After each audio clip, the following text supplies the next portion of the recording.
good morning, everyone. So it's been an exhilarating couple of days. I hope you've all found it rewarding. I know that my team and I have enjoyed showing you Tulsa. We're proud of the amazing work our city is doing to build a thriving and inclusive innovation economy. Thank you again for joining us and for sharing in this experience. And thank you to Jennifer Hankins, Brian Oldham, Joanna Jeffries, and Mary Finsel for organizing this wonderful event.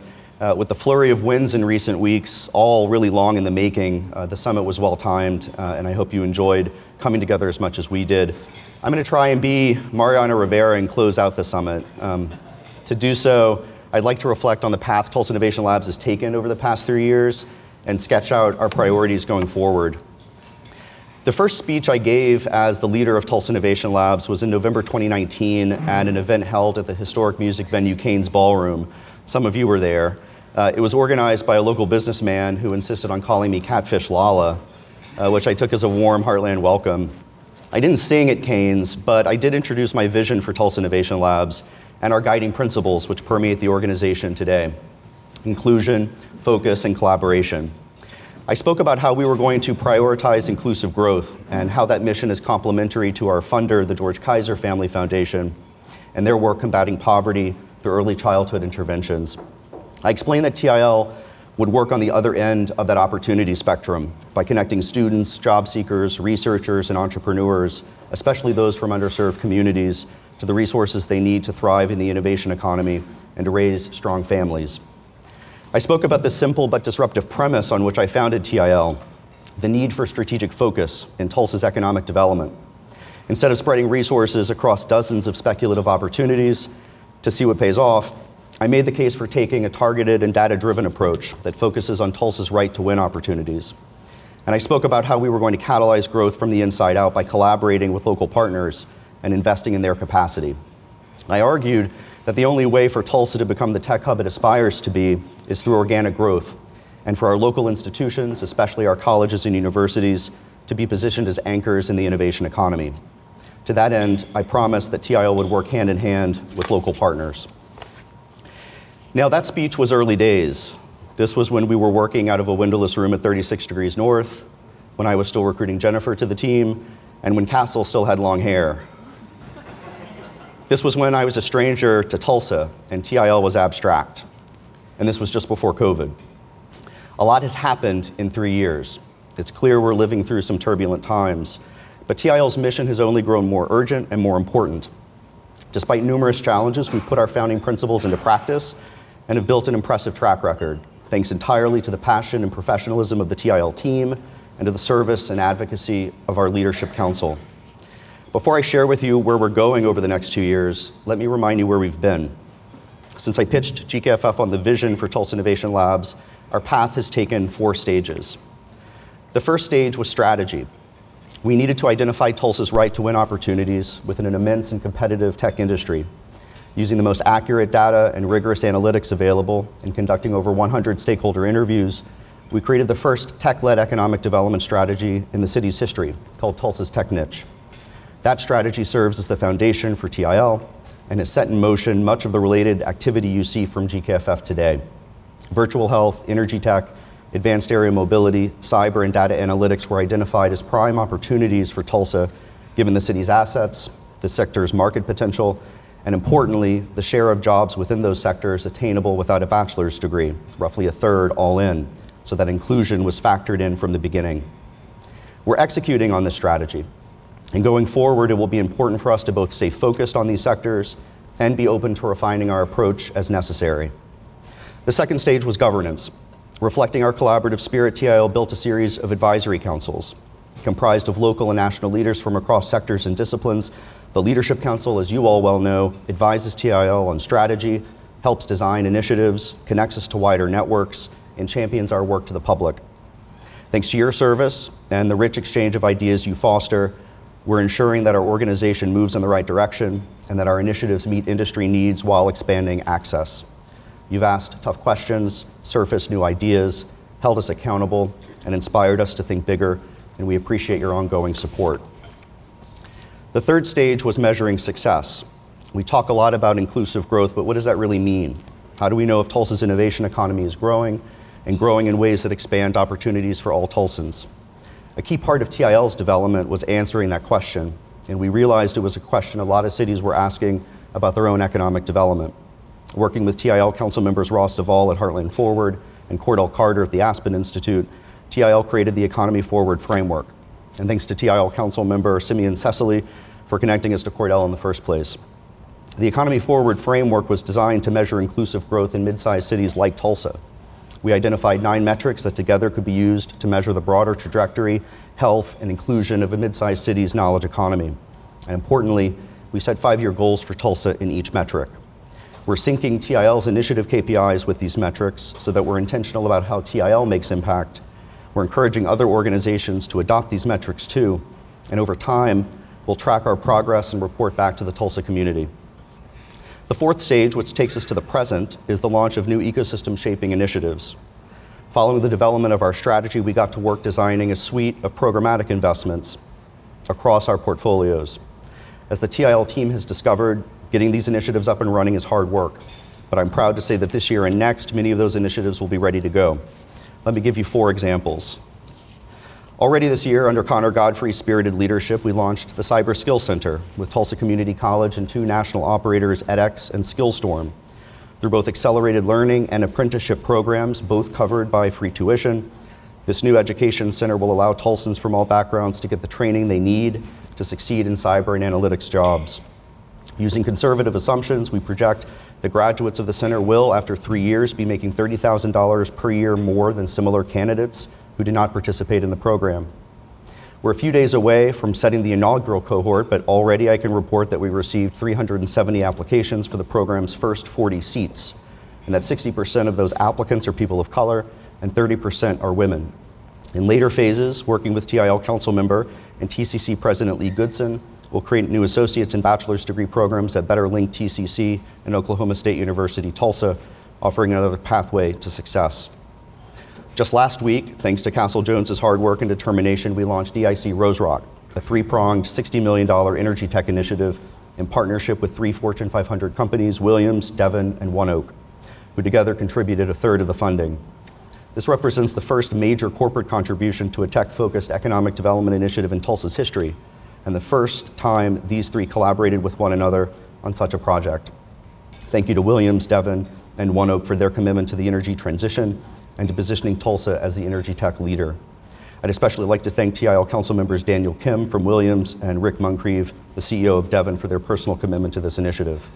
Through a venture fund, startup accelerator, and corporate innovation service operated by Energy Innovation Capital, one of the nation's leading energy-focused VCs, the initiative is projected to attract 5 high-potential startups to Tulsa each year and create about 2,000 jobs in its first phase. We'll soon launch 2 other initiatives. Operated by the University of Oklahoma's Tom Love Innovation Hub, Canopy Health Tech will catalyze startup growth by supporting entrepreneurship and accelerating the commercialization of virtual health innovations from our regional academic institutions. This initiative will offer proof of concept grants, expert mentoring, and a soft landing pad in Tulsa for graduating startups. The initiative is expected to secure an 8-to-1 leverage on each dollar awarded and will launch more than 5 new companies in its first phase of operations. Thank you to TIL Councilmember William Paiva for helping us secure university matching funds. Canopy is part of an ambitious ecosystem strategy directed by Shauna Corey. That strategy includes a new and exciting initiative due next year, codenamed Project Nexus, so stay tuned for that. A few weeks ago, the incomparable Jennifer Hankins, along with TIL council member and Oklahoma Secretary of Science and Innovation Elizabeth Pollard, brokered an agreement between the governors of Oklahoma and Arkansas to establish a regional partnership around advanced mobility. TIL convened those leaders and industry stakeholders in Tulsa at OSU's Helmerich Research Center, where some of you visited earlier this week. Helmerich is the site of the upcoming Launchpad Research and Technology Center. Thanks to Daniel Plaisance' careful leadership, Launchpad will establish the city as a national hub for advanced air mobility. Launchpad will build on OSU's expertise in the field, driven largely by TIL council member and OSU professor Jamie Jacob. The center will expand research and talent development through new faculty, graduate fellows, industry partnerships, and commercialization resources. The center will also anchor Tulsa's regional partnership with Northwest Arkansas. Our models project that Launchpad will create 250 jobs and contribute $160 million to the economy in its first phase. This initiative was also the signature project of our Build Back Better Regional Challenge proposal, which was one of 21 winners out of 529 applications from across the country. TIL led strategy for this initiative and built 3 of the 4 winning projects, bringing $39 million to Tulsa. Doing the lion's share of the work were Jennifer Hankins and Daniel Plaisance, along with TIL Councilmember Cayenne Camus. This is a milestone for TIL, a boon to Tulsa, and as one civic leader told me, a BFD. So those are just a few of TIL's ecosystem shaping initiatives. I haven't mentioned Bloom OK, the Flight Corridor, the Cyber Innovation Institute, or the TU Teammate Cyber Fellows. My team jokes about my proud dad face, but I am proud. I'm proud of how much we've accomplished, and you should be too, because we've done this together. Keeping our heads down and doing good work has built confidence and trust, even as we've sought to challenge the status quo and push boundaries. Our methodical approach and ability to execute at a high level earns respect, and the results we're getting builds enthusiasm and momentum. Once again, thank you to the TIL team and to our Leadership Council for your efforts these past 3 years. With the winds at our backs and guided by lots of lessons learned, where do we take things from here? How do we keep this work going and sustain it over time? Building an inclusive innovation economy isn't a 5 or 10-year endeavor. It will require a generational effort. And according to a recent study, about $600 million in capital, incentives, and subsidies to create 10,000 tech jobs in Tulsa. In other words, TIL needs to be in it for the long haul, and we need a plan for our future. As one local leader put it to me, TIL has earned the right to do so. And let me be clear about what I mean. Fundamentally, our work is not about TIL as a brand, or certainly my leadership of the organization. I'm most interested in ensuring that Tulsa has a catalytic engine that constantly invests in the city's emerging tech ecosystem and connects Tulsans to opportunities within it. TIL is the primary vehicle for this work, and that work needs to endure. With that in mind, let me outline 5 priorities over the next 2 years that will help position us for longer-term success. First, TIL must secure broader and deeper alignment across our local and regional ecosystems. We must always remember that TIL is one part of a larger community, teeming with diverse organizations, business interests, and politics. It will not be sufficient for TIL to launch initiatives. Rather, we need to continue to align with GKFF, our peers, and Tulsa's key institutions, forging connections so that the whole is greater than the sum of its parts. This is the flywheel effect, and TIL is working to coordinate Tulsa around shared goals. In that spirit, we will make concerted efforts to build relationships across Oklahoma, especially with the state government. We will continue to lead the partnership effort underway with Northwest Arkansas, and we will be diligent about identifying ways to align with local partners. Our Build Back Better proposal is a good example of the benefits of ecosystem alignment. Built in collaboration with over a dozen organizations across 14 counties, and based on TIL's strategy, the winning projects are expected to create up to 34,000 jobs and contribute $5.5 billion to the regional economy. This catalytic impact would exceed what TIL could accomplish working alone, and it should inspire all of us to work together more often on big and bold endeavors. Second, while TIL's focus will remain on organic growth and local capacity building, we recognize that to sustain and scale our initiatives, we need to build partnerships with national companies. Big tech companies especially need the diverse tech talent our initiatives offer. Going forward, we will work to connect our initiatives with these national companies, in particular those looking to establish a presence in Tulsa, while building on the strong partnerships we have with local corporates. TIL has made good progress on this front, as Connor Godfrey has been working with TIL council members Tyrance Billingsley and Sean Alexander to cultivate a partnership between Black Tech Street, TIL, and Microsoft that we anticipate will bear fruit this fall. The assets TIL is building directly support business attraction, and we recognize that both are essential to the equation. Third, simply put, we're not doing all we can to support underserved communities looking to get ahead in Tulsa's tech economy, and we must do better at walking the walk. TIL prioritized inclusion from the beginning in our foundational strategy. We have DEI KPIs for each of our initiatives. We have the Economy Forward Framework's inclusive growth metrics and goals, and we have the Cyber Skills Center that offers free tuition and wraparound services. To all this I say, good start, but we can do more. Tulsa is blessed with a strong philanthropic sector, and we need to better leverage it. Now that we have large-scale ecosystem-shaping initiatives up and running, we can expand on that foundation by creating more targeted interventions that support women and people of color. For example, next year we'll launch a Women in Energy Career Development project to accompany the EIC Rose Rock initiative. And I challenge my teammates and our council to think of new and impactful ways we can expand access to our initiatives and to the opportunities they're creating in Tulsa. Fourth, TIL will need to develop a strong fundraising team. Almost everything we do requires some combination of philanthropic, corporate, or government support. To launch new initiatives, we must have other funding partners to unlock GKFF resources. And as our ambitions grow, so does our need for capital. Justin Kitts recently joined us to direct our new grants and policy team. Justin is a graduate of both Tulsa Public Schools and Columbia University, and we're glad he's back home. Under his leadership, we will prioritize federal grants to start, but then build out a broader development function over time. With 2 EDA wins under our belt already and over $20 million raised in corporate support, I feel confident about our capacity to raise money.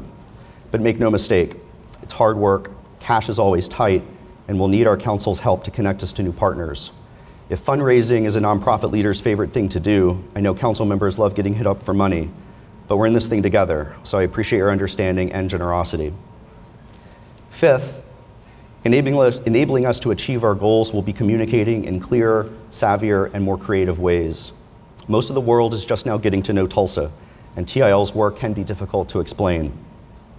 Next year, thanks to Brian Oldham, our first marketing and communications manager, TIL will refresh our brand, refine our messaging, and take our vision for Tulsa to new and more diverse audiences. We will revamp our website, speak at more conferences, publish more writing, and post on social media in more dynamic ways so that we communicate more clearly what we do, how we do it, and why. What we learned so far is that the Tulsa story resonates, and people want to be a part of it, and that's a testament to our great community.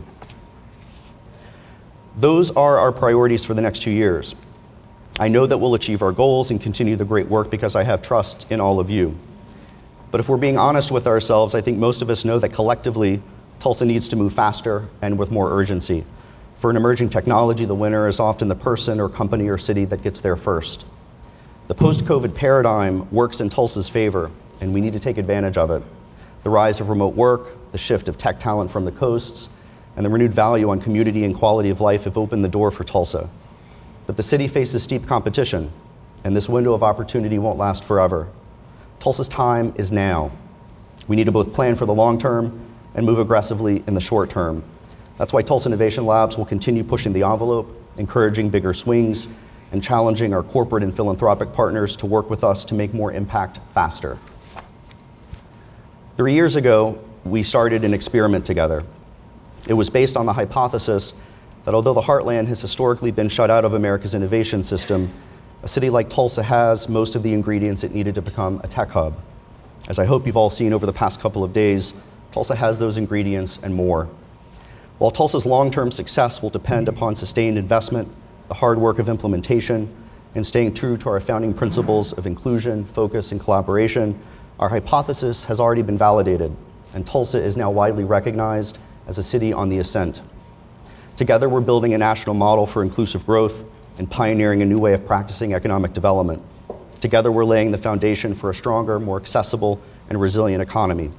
We've accomplished so much in such a short amount of time, and there's a lot of exciting work ahead. Thank you for being here this week, and thank you for being with us on our journey. We're just getting started, and Tulsa is going to need you every step of the way. Thank you.